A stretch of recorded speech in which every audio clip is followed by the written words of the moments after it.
आप देख रहे हैं प्राइम टीवी, सच साहस सरोकार। नमस्कार, मैं हूं मयूरी। आप देख रहे हैं प्राइम टीवी। वक्त हो गया है शहर शहर खबर खबर का। इस वक्त की बड़ी खबर सामने आ रही है कि जल्द ही सरकार का मंत्रिमंडल विस्तार हो सकता है। दारा सिंह चौहान के शामिल होने की संभावनाएं बेहद ही कम जताई जा रही है। योगी सरकार का जल्द मंत्रिमंडल विस्तार हो सकता है, ये बड़ी खबर सामने आ रही है, जिसमें दारा सिंह चौहान के शामिल होने की संभावनाएं बेहद कम है। दारा सिंह चौहान को यह बड़ा झटका लग सकता है। बता दें, विधानसभा की सदस्यता गंवा चुके हैं दारा सिंह चौहान। घोसी का लोकसभा चुनाव दारा सिंह चौहान की राजनीति का दूसरा विकल्प है। योगी सरकार का जल्द हो सकता है मंत्रिमंडल विस्तार, ये बड़ी खबर आपको बता रहे हैं, जहां दारा सिंह चौहान के शामिल होने की संभावनाएं बेहद कम जताई जा रही हैं। विधानसभा की सदस्यता गंवा चुके हैं दारा सिंह चौहान। एक बार फिर से बड़ा झटका लग सकता है दारा सिंह चौहान को। घोसी का लोकसभा चुनाव दारा सिंह चौहान की राजनीति का दूसरा विकल्प है। योगी सरकार का जल्द हो सकता है मंत्रिमंडल विस्तार, ये बड़ी खबर लखनऊ से सामने आ रही है, जहां दारा सिंह चौहान के शामिल होने की संभावनाएं बेहद कम है। विधानसभा की सदस्यता गंवा चुके हैं दारा सिंह चौहान। घोसी का लोकसभा चुनाव दारा सिंह चौहान की राजनीति का दूसरा विकल्प है, ये बड़ी खबर बता रहे हैं। इस खबर पर हमारे सहयोगी विवांशु हमसे जुड़ चुके हैं। विवांशु, योगी सरकार का जल्द मंत्रिमंडल का विस्तार हो सकता है और जानकारी ये भी सामने आ रही है कि दारा सिंह चौहान के शामिल होने की कम संभावनाएं हैं। बड़ा झटका लग सकता है दारा सिंह चौहान को। बिल्कुल, आपको बता दें कि उत्तर प्रदेश के कहीं ना कहीं कैबिनेट मंत्रालय में, कैबिनेट मंत्रिमंडल में एक बड़ा विस्तार देखने को मिल सकता है हफ्ते दिन के भीतर। उसी दरमियान आपको बता दें कि दो नामों की चर्चाएं तेज है मयूरी प्रदेश के अंदर में मंत्रिमंडल में शामिल होने को लेकर। अगर बात की जाए तो पहला नाम सुहेलदेव भारतीय समाज पार्टी के राष्ट्रीय अध्यक्ष ओम प्रकाश राजभर का है और दूसरा समाजवादी पार्टी से 20 महीनों की कहीं ना कहीं बाद घर वापसी करने, अपने भारतीय जनता पार्टी में घर वापसी करने वाले दारा सिंह चौहान का है। अगर बात करें तो लगभग 6 मंत्रियों के नाम लिए जा रहे हैं कि 6 मंत्रिमंडल में नए नामों का ऐलान होगा। अगर बात की जाए तो दारा सिंह चौहान बीते दिन घोसी से अपने विधानसभा सदस्यता से इस्तीफा दे चुके हैं, जिसके बाद से अटकलें लगाई जा रही थी कि वो मंत्रिमंडल में शामिल होंगे। इसके ठीक दरमियान अगर बात की जाए तो अब चर्चाएं तेज हैं कि दारा सिंह चौहान का मंत्रिमंडल में शामिल होने की संभावना बेहद कम है, क्योंकि बात करें तो विधानसभा की सदस्यता से वो इस्तीफा दे चुके हैं। साथ ही अगर बात करें तो विधान परिषद के अंदर में हाल फिलहाल में चुनाव नहीं है और कोई भी सदस्य अगर विधानसभा का, अगर मंत्रिमंडल का चेहरा बनता है तो उसे 3 महीने के भीतर, अगर वो किसी सदन का सदस्य नहीं रहता है तो 3 महीने के भीतर उसे किसी न किसी सदन से, यानी तो विधानसभा या विधान परिषद से सदस्यता लेकर कहीं ना कहीं अपना मंत्रिमंडल बचाना होता है। उसी क्रम में आपको बता दें कि अगर बात करें तो अगर घोसी से हो रहे उपचुनाव में दारा सिंह चौहान चुनावी मैदान में उतरते हैं, जीत जाते हैं, तो उनका मंत्रिमंडल अगर उन्हें मिलता है तो बरकरार रहेगा, मगर उनका अगर हार होता है तो निश्चित तौर से एक बार फिर वो मंत्रिमंडल से बाहर हो जाएंगे। तो ऐसे में भारतीय जनता पार्टी कहीं ना कहीं दारा सिंह पर लोकसभा चुनाव में विश्वास जता सकती है और माना जा रहा है कि मंत्रिमंडल का विस्तार होगा, उसमें दारा सिंह चौहान के मंत्री बनने की संभावनाएं कम है। आपको बता दें कि घोसी लोकसभा क्षेत्र से दारा सिंह चौहान को कहीं ना कहीं लोकसभा के प्रत्याशी के तौर पर पहले से ही चर्चाएं तेज हो गई है। साथ ही अगर बात करें तो दारा सिंह पूर्व अगर बात करें तो योगी सरकार के पहले कार्यकाल में मंत्रिमंडल में कहीं ना कहीं वन मंत्री का जिम्मा संभाल चुके हैं और विधानसभा चुनाव के दौरान जब स्वामी प्रसाद मौर्य समेत लगभग 7 नेताओं ने भारतीय जनता पार्टी से बगावत की थी तो उसमें से प्रमुख नामों में से एक था दारा सिंह। मगर 20 महीनों के बाद दारा सिंह चौहान एक बार फिर घर वापसी अपने पुरानी पार्टी में करते हैं, जिसके बाद उनकी मंत्रिमंडल में शामिल होने की चर्चाएं तेज हो गई। अब देखने वाली बात यह होगी कि इस दारा सिंह चौहान को लेकर भारतीय जनता पार्टी का क्या मैनेजमेंट रहता है, किस तरह से उन्हें अगर मंत्रिमंडल का चेहरा बनाया जाता है तो उन्हें विधान परिषद के रास्ते उनको भेजना मुश्किल है और अगर घोसी से उपचुनाव जीतते हैं तो निश्चित तौर से अगर उन्हें मंत्रिमंडल में जगह मिलती है तो मंत्री पद पर काबिज रहेंगे। जी दिव्यांशु, जो जानकारी सामने आ रही है कि योगी मंत्रिमंडल का विस्तार जल्द हो सकता है, किसे किसे जगह मिल सकती है मंत्रिमंडल में? बिल्कुल आपको बता दें कि लोकसभा चुनाव के मद्देनजर रखते हुए मंत्रिमंडल का विस्तार काफी अहम माना जा रहा है प्रदेश के अंदर में, क्योंकि बात करें तो उत्तर प्रदेश में बीजेपी के तमाम नेता और भारतीय जनता पार्टी के घटक दल किसी तरह का रिस्क लेना नहीं चाहते हैं और मिशन 80 के तहत बीजेपी लगातार काम कर रही है। तो मंत्रिमंडल का अगर विस्तार होता है हफ्ते दिन के भीतर, माना जा रहा है कि 7 अगस्त से 11 अगस्त तक मानसून का सत्र चलेगा विधानसभा में, उससे ठीक पहले कुछ नए मंत्री कुछ नए जिम्मेदारियों को लेकर विधानसभा के अंदर में मौजूद रहेंगे। तो देखने वाली बात यह होगी कि किन नामों को मंत्रिमंडल में शामिल किया जाता है। मगर बात करें तो तमाम नामों की चर्चाएं तेज हैं। अगर बात करें तो उत्तर प्रदेश के पूर्व विद्युत मंत्री श्रीकांत शर्मा और साथ ही साथ सिद्धार्थ नाथ सिंह और देवरिया सदर से विधायक सलम मनी और राजधानी लखनऊ के अगर देखें सरोजनी नगर के विधायक और ईडी के पूर्व ज्वाइंट डायरेक्टर राजेश्वर सिंह समेत तमाम नामों की चर्चाएं तेज है कि इन नामों को मंत्रिमंडल में शामिल किया जा सकता है। मगर बीजेपी के शीर्ष नेतृत्व की तरफ से इस तरह की जानकारी बीते दिन दी गई थी कि दलित, शोषित और साथ ही साथ जो ओबीसी वर्ग है, महिला है, युवा है, उनको कहीं ना कहीं मंत्रिमंडल में तवज्जो दी जाएगी। अगर बात की जाए मयूरी, तो 2024 के लोकसभा चुनाव के मद्देनजर रखते हुए कहीं ना कहीं मंत्रिमंडल का विस्तार जाति समीकरण के तहत देखने को मिल सकता है। अगर बात करें तो एक नाम कहीं ना कहीं कंफर्म है कि ओम प्रकाश राजभर कैबिनेट मंत्री बनेंगे। अब देखने वाली बात यह होगी कि ओम प्रकाश राजभर के दल के पास 6 विधायक हैं, तो क्या किसी राज्य मंत्री का प्रस्ताव उनकी तरफ से दिया जाता है या नहीं, क्योंकि पूर्व में अगर बात करें तो योगी सरकार के पहले कार्यकाल में ओम प्रकाश राजभर के पुत्र अरविंद राजभर कहीं ना कहीं देखे तो राज्य मंत्री का दर्जा प्राप्त मंत्री वो बने थे। अब देखने वाली बात यह होगी कि अब ओम प्रकाश राजभर के एक बार फिर भाजपा के दल एनडीए में वापसी के बाद से क्या उनके पुत्र को भी जगह मिलती है या नहीं, वो वक्त बताएगा। मगर निश्चित तौर से प्रदेश के कई मंत्रियों पर भी उनकी कुर्सी पर कहीं ना कहीं जाते हुए नजर आ रही है। अगर बात की जाए तो उत्तर प्रदेश के माध्यमिक शिक्षा मंत्री गुलाब देवी और साथ ही साथ बात करें तो महिला बाल विकास एवं पुष्टाहार मंत्री प्रतिभा शुक्ला की कहीं ना कहीं कुर्सी जाने को लेकर चर्चाएं तेज है। साथ ही अगर बात की जाए तो ऐसे तमाम मंत्रिमंडल में मंत्री हैं जिनके पास कई मंत्रालय हैं, उनको कहीं ना कहीं प्रभार कम करने की बातें की जा रही है। अगर बात करें तो प्रदेश के ऊर्जा एवं नगर विकास मंत्री अरविंद शर्मा के विभाग में बदलाव को लेकर चर्चाएं तेज है। साथ ही साथ उत्तर प्रदेश के जल शक्ति मंत्री स्वतंत्र देव सिंह के पास 7 मंत्रालय है, तो माना जा रहा है कि कुछ मंत्रालय कुछ नए लोगों को दी जा सकती है। मयूरी जी, धन्यवाद हमसे जुड़ने के लिए और तमाम जानकारियों के लिए।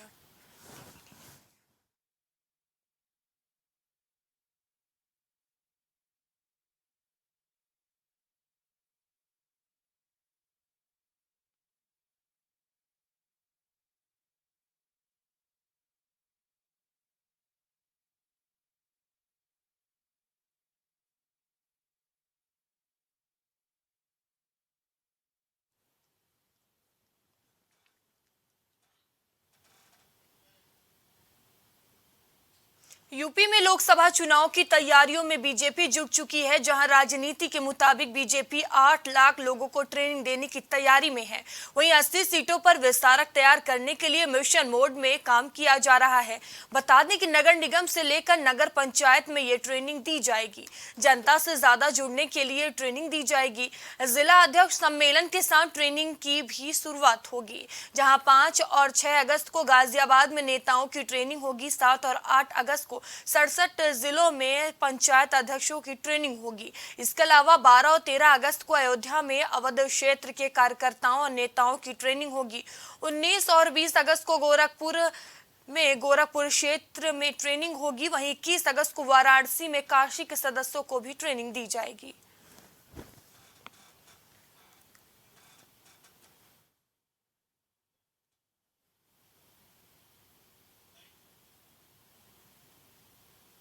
राम भक्तों के लिए खुशखबरी की खबर सामने आ रही है, जहां अयोध्या में रामलला के दर्शन के लिए आज से नए मार्ग का शुभारंभ किया जा रहा है। अब श्रद्धालु श्री राम जन्मभूमि पथ से होकर रामलला का दर्शन कर सकेंगे। इस नए मार्ग को नया दर्शन मार्ग का नाम दिया गया है। बता दें कि मुख्य पुजारी सत्येंद्र दास ने बताया कि 4 लेन मार्ग से दर्शन शुरू होने से श्रद्धालुओं को सुलभ और आसान दर्शन की सुविधा मिलेगी। यह पथ बिरला मंदिर के आगे सुग्रीव किला और आवांदा मंदिर को जोड़ते हुए राम जन्मभूमि मंदिर को जोड़ता है। इसके अलावा रामलला की प्राण प्रतिष्ठा की तारीख फाइनल हो गई है। 24 जनवरी को गर्भगृह में रामलला विराजमान होंगे।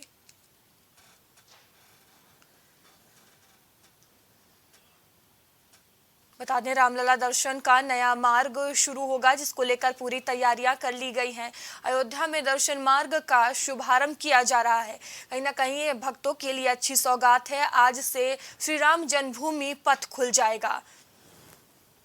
लंबे समय से जो श्रद्धालुओं का, भक्तों का रामलला को लेकर इंतजार था, वो अब खत्म होने वाला है। अयोध्या की जनता को ये नई सौगात मिलने वाली है। रामलला दर्शन का नया मार्ग शुरू होगा।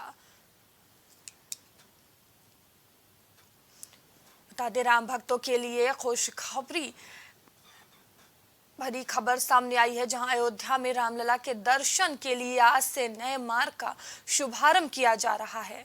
अब श्रद्धालु श्री राम जन्मभूमि पथ से होकर रामलला का दर्शन कर सकेंगे। इस नए मार्ग को नया दर्शन मार्ग का नाम दिया गया है। बता दें कि मुख्य पुजारी सत्येंद्र दास ने बताया है कि 4 लेन मार्ग से दर्शन शुरू होने से श्रद्धालुओं को सुलभ और आसान दर्शन की सुविधा मिलेगी। यह पथ बिरला मंदिर के आगे सुग्रीव किला और अमावा मंदिर को जोड़ते हुए राम जन्मभूमि मंदिर को जोड़ता है।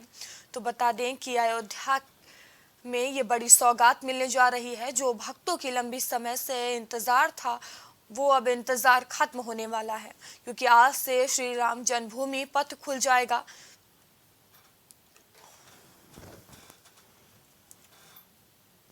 रामलला दर्शन का नया मार्ग आज से शुरू हो रहा है, जिसको लेकर पूरी तैयारियां भी कर ली गई हैं। अयोध्या में दर्शन मार्ग का शुभारंभ किया जाएगा। राम भक्तों के लिए यह अच्छी खबर है, जहां अयोध्या में रामलला के दर्शन के लिए नए मार्ग का शुभारंभ किया जा रहा है। रामलला दर्शन का नया मार्ग आज से शुरू होगा, जिसको लेकर तैयारियां भी पूरी कर ली गई हैं। आज से श्री राम जन्मभूमि पथ खुल जाएगा। आज नए दर्शन मार्ग का शुभारंभ किया जाएगा। रामलला दर्शन का नया मार्ग आज से शुरू होगा। राम भक्तों के लिए एक अच्छी खबर है। बता दें कि आज नए दर्शन मार्ग का शुभारंभ किया जा रहा है। रामलला दर्शन के लिए आज से नए मार्ग का शुभारंभ हो रहा है। भक्तों को लंबे समय से जो घड़ी का इंतजार था, वो अब इंतजार खत्म होने जा रहा है। रामलला दर्शन का नया मार्ग आज से खुल जाएगा।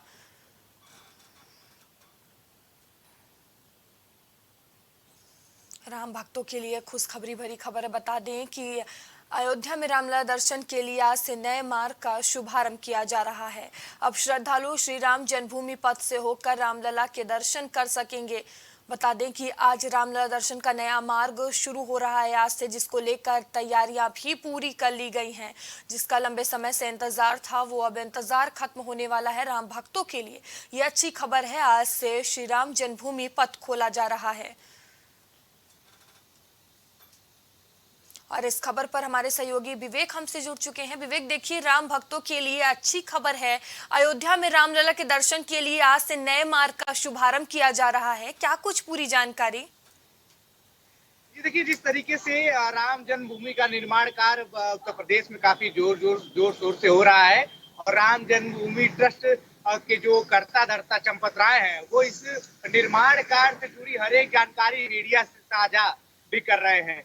और उम्मीद लगाई जा रही है कि जनवरी में प्रधानमंत्री नरेंद्र मोदी के द्वारा इसका शिलान्यास और उद्घाटन कराया जाएगा। अगर बात करें तो राम जन्मभूमि तक जाने के लिए एक मार्ग की भी व्यवस्था की गई है, जिससे जो श्रद्धालु हैं वो राम जन्मभूमि मार्ग से होकर, दर्शन लाभ मार्ग से होकर मंदिर और राम जन्मभूमि स्थल का भी बेहतर तरीके से निरीक्षण कर सकेंगे, जा सकेंगे वहां पे और रामलला के दर्शन कर सकेंगे। अगर बात की जाए तो इस नए मार्ग पर कई प्रकार के निःशुल्क सुविधाएं की व्यवस्था जो है वो की गई है, चाहे वो पेयजल की व्यवस्था हो, चाहे वो चिकित्सा की व्यवस्था हो, चाहे वो विश्राम स्थल की व्यवस्था हो। ये सभी व्यवस्था पहले से इस मार्ग पर की गई है और लगभग 550 करोड़ से ज्यादा का खर्चा जो है इस मार्ग पे आया है ताकि श्रद्धालुओं को किसी प्रकार की दिक्कत न हो और सीधे रामलला के दर्शन करते हुए श्रद्धालु यही है विवेक का स्काइप हम ही पकड़े हैं, बाकी मंदिरों के दर्शन कर पाए विवेक और का स्काइप हम ही करा रहे हैं। भ्रमण कर पाए। इसके बारे में पूरी जानकारी जो है राम मंदिर के मुख्य पुजारी और राम मंदिर तीर्थ के जो ट्रस्टी है चंपत राय उन्होंने दी है। विवेक, राम मंदिर का निर्माण 4 चरणों में होना था, अभी कितना काम हो चुका है, कितने प्रतिशत तक? देखिए, अगर बात की जाए तो राम मंदिर का कार्य जो है वो जोरों शोरों से होता हुआ दिखाई दे रहा था। हर एक बार जो है चंपत राय वो मीडिया के सामने अपडेट जो है वो शेयर कर रहे थे और अगर बात की जाए तो 70% से ज्यादा काम जो है वो राम मंदिर निर्माण कार्य का पूरा हो चुका है। बस एक आखिरी चरण का जो काम है वो बाकी हो चुका है, वो बहुत जल्दी पूरा भी हो जाएगा और उम्मीद है कि 24 जनवरी में जो है वो देश के प्रधानमंत्री नरेंद्र मोदी को बाकायदा यहाँ से न्योता जाएगा और वो इसका शिलान्यास करेंगे, जिसके बाद श्रद्धालु राम मंदिर और रामलला के दर्शन जो है वो कर पाएंगे। अगर बात करें तो अंतर्राष्ट्रीय स्तर पर इस मंदिर की ख्याति लगातार बढ़ी है, जिसके लिए अंतर्राष्ट्रीय स्तर का एयरपोर्ट भी अयोध्या में तैयार हो रहा है और जिस तरीके से श्रद्धालुओं की भीड़ उमड़ेगी, क्योंकि आस्था का ये केंद्र रहा है। हमने देखा है कि राम सबकी आस्था और सबकी भावना से जुड़े हुए हैं, चाहे देश की बात हो चाहे विदेश की बात हो, कोई भी जाति धर्म या समुदाय का व्यक्ति है वो राम के नाम से जुड़ता है, राम का सम्मान करता है। ऐसे में श्रद्धालुओं की भारी भीड़ को देखते हुए तमाम तरह की व्यवस्थाएं पहले ही करना सुनिश्चित कर लिया गया है वहां के प्रशासन और राम मंदिर ट्रस्ट द्वारा। इसी सिलसिले में ये मार्ग का निर्माण हुआ है, जहाँ श्रद्धालुओं को निःशुल्क पेयजल, चिकित्सा सुविधा, विश्राम स्थल, जिससे कई निःशुल्क सुविधाएं भी प्राप्त होंगी, चाहे वो जिससे वो सुगम तरीके से राम मंदिर और रामलला के दर्शन कर पाएंगे। जी धन्यवाद विवेक, हमसे जुड़ने के लिए तमाम जानकारियों के लिए।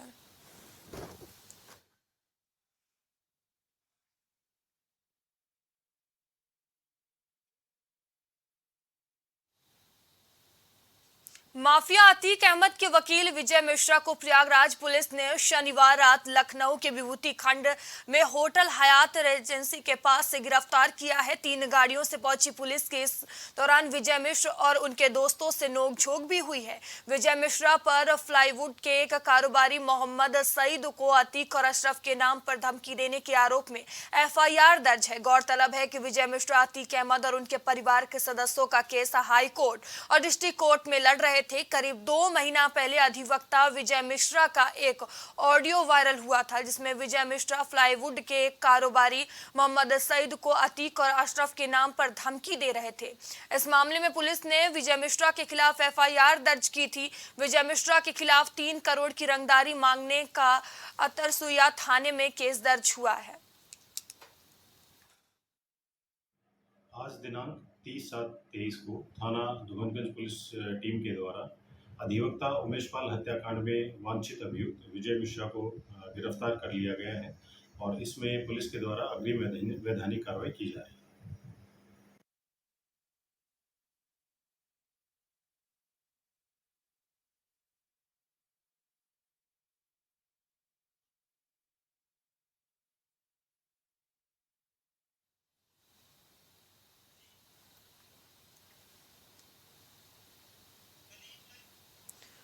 और इस खबर पर अधिक जानकारी के साथ हमारे सहयोगी कलीम हमसे जुड़ चुके हैं। कलीम, अतीक अहमद के वकील की मुश्किलें अब बढ़ती हुई नजर आ रही है। विजय मिश्रा को प्रयागराज पुलिस ने गिरफ्तार किया है, क्या कुछ पूरी जानकारी? देखिए, यूपी STF और जो प्रयागराज पुलिस है उनके संयुक्त ऑपरेशन के बीच लखनऊ के होटल हयात के पास से बीती देर रात गिरफ्तार किया गया, क्योंकि जिस तरीके से पहले कयास ये लगाए जा रहे थे कि विजय मिश्रा की गिरफ्तारी, जिस तरीके से प्रयागराज में एक जो रंगदारी का मामला दर्ज था, क्योंकि एक फर्नीचर व्यवसायी से 3 करोड़ की रंगदारी और जान से मारने की धमकी को लेकर जो मुकदमा दर्ज हुआ था उस मामले में एक ऑडियो भी दी गई थी। लेकिन अब इस मामले में प्रयागराज पुलिस ने जिस तरीके से गिरफ्तारी की पुष्टि की है, तो उसमें यह भी जानकारी दी है कि जिस तरीके से माफिया बिरदस का जो साथी खान सौलत है, जो वकील था, वो जिस तरीके से केस लड़ रहा था और इसी मामले को लेकर जो बयान उसके दर्ज हुए थे, क्योंकि आजीवन कारावास की सजा भी वो काट रहा है, इसके साथ जो उससे पूछताछ हुई थी, पूछताछ में विजय मिश्रा का जो नाम लिया गया था, क्योंकि विजय मिश्रा का जो नाम आया था उसमें ये बताया जा रहा था कि जो उमेश पाल है, जब वो कोर्ट से निकला था तो पूरी लोकेशन के साथ साथ उसकी फोटो भी विजय मिश्रा के द्वारा भेजी जा रही थी। इसके साथ ही विजय मिश्रा की जो बात की जाए, क्योंकि माफिया जो अतीक और अशरफ है या उसके जो परिवार के लोग हैं, उनका केस ज्यादातर जो विजय मिश्रा यही देख रहा था, क्योंकि जब आपने तस्वीर देखी होगी मास्टर प्लस का अंत हुआ था, उस दौरान किसी ने वकील ने भी उसका केस लेने से इनकार किया था। उस दौरान भी विजय मिश्रा ने ही उसका केस लोअर कोर्ट में दाखिल किया था। फिलहाल इस तरीके से जो बात की जाए विजय मिश्रा की, तो विजय मिश्रा की जिस तरीके से गिरफ्तारी हुई है और इस मामले की पुष्टि भी प्रयागराज पुलिस ने की है, क्योंकि इस मामले में प्रयागराज डीसीपी दीपक गोकर की भी जो बयान आया है उसमें भी पूरी जानकारी दी गई है।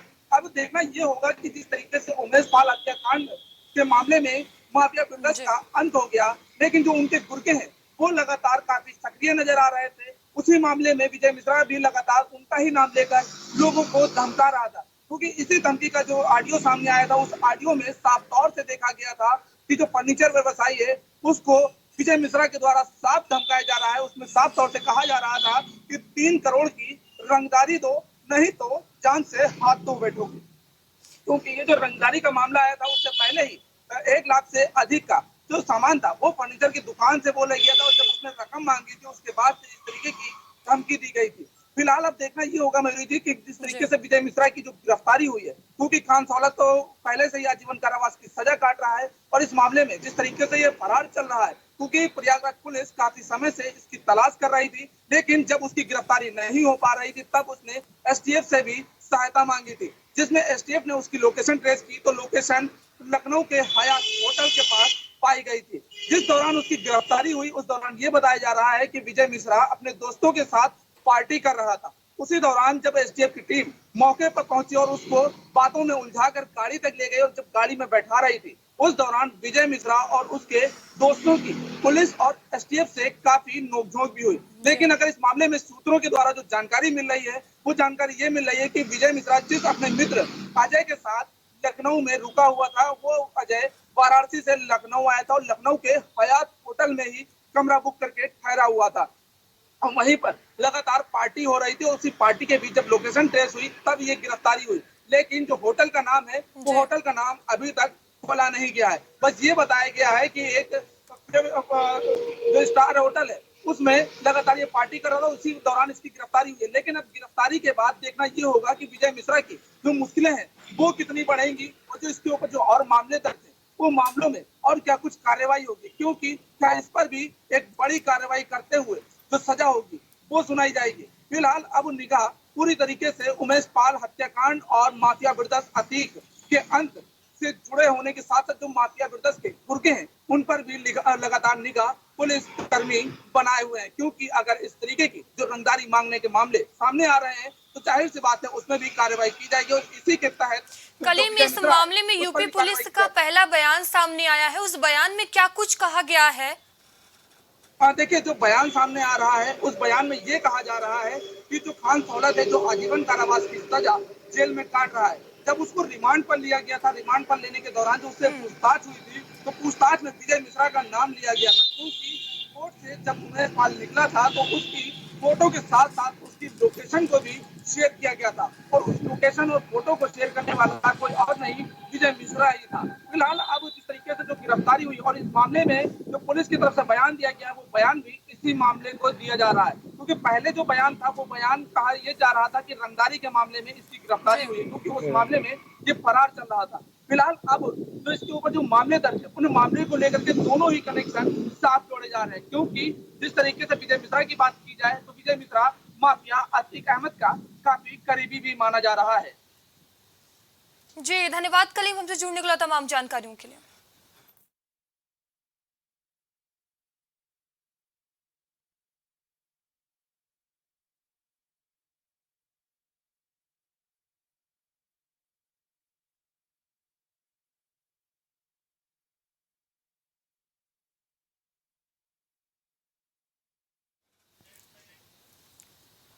कानपुर से बड़ी खबर सामने आ रही है, जहां बारिश का कहर देखने को मिला है, जहां थोड़ी सी ही बारिश के कारण नेशनल हाईवे तालाब बनता हुआ नजर आया। हल्की बारिश में बहुत ही NH2 नेशनल हाईवे तालाब बना हुआ है। तस्वीरों में आप देख सकते हैं बहुत ही के नेशनल हाईवे पर पानी भरा है, जिससे यातायात बाधित हुआ। ये बड़ी खबर आपको बता रहे हैं, जहां तमाम तरह की दिक्कतों का सामना लोगों को करना पड़ रहा है। जलभराव से कई बाइक और कारें खराब हुई हैं। तस्वीरों में आप देख सकते हैं ये नेशनल हाईवे है, जहां थोड़ी सी बारिश के कारण ये नेशनल हाईवे तालाब बन गया है, जहां लोगों को तमाम तरह की दिक्कतों का सामना करना पड़ रहा है। नेशनल हाईवे पर पानी भरा है, जिससे यातायात प्रभावित हुआ है। तस्वीरों में आप देख सकते हैं जलभराव से कई बाइकें और कारें खराब हुई हैं। हल्की बारिश में बहुत ही नेशनल हाईवे 2 नेशनल हाईवे तालाब बना है। कानपुर से ये तस्वीरें आप देख रहे हैं, जहां जरा सी ही बारिश होने से ये समस्याएं पैदा हुई है। लोगों को तमाम तरह की दिक्कतों का सामना करना पड़ा है। जल भराव हो गया है, जिससे यातायात प्रभावित हुए। जल भराव से कई बाइकें और कार भी खराब हुई हैं। फिलहाल अभी के लिए इतना ही। आगे आपसे फिर होगी मुलाकात, तब तक लिए बने रहिए प्राइम टीवी के साथ। नमस्कार। कुछ भाव पुष्प। आप देख रहे हैं प्राइम टीवी, सच साहस सरोकार।